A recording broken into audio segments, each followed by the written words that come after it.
அவன் உடம்பு இரும்புட, எத்தனை ஆள் வச்சாலும் அவனை அடிக்க முடியாது. ஆனா அவன் மனசு பூ மாதிரி. அதை எப்படி கத்துக்கிறதுன்னு தான் நான் யோசனை பண்ணிட்டு இருக்கேன். உங்களுக்கு தெரியாதா என்ன? அப்ப நான் நர்ஸா இருந்தப்போ என் பார்வை உங்க மேல பட்டதும் கொஞ்சம் நெஞ்சம் மூச்சு விட்டுட்டு இருந்த உங்க பொஞ்சாதிய எனக்காக கொண்டவராச்சே நீங்க.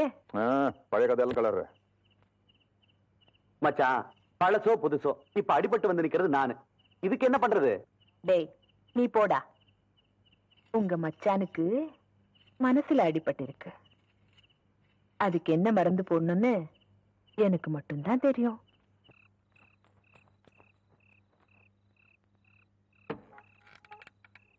பாட்டி பாட்டி, யாரது?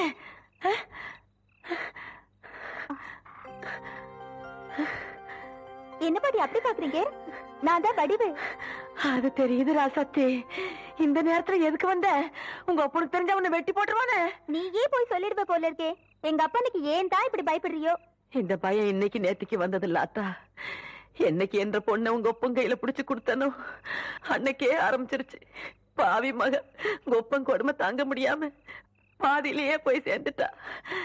உனக்கு ஒரு நல்லது நடக்கிற வரைக்கும் இப்படித்தான் என் நெஞ்சு பயத்துல திக்கு திக்குன்னு கிடந்து அடிச்சுக்கும். அது சரி பாட்டி, எங்க மாமா எங்க? உடனே பாக்கணும். அங்க வார ஆறு வாரதுன்னு.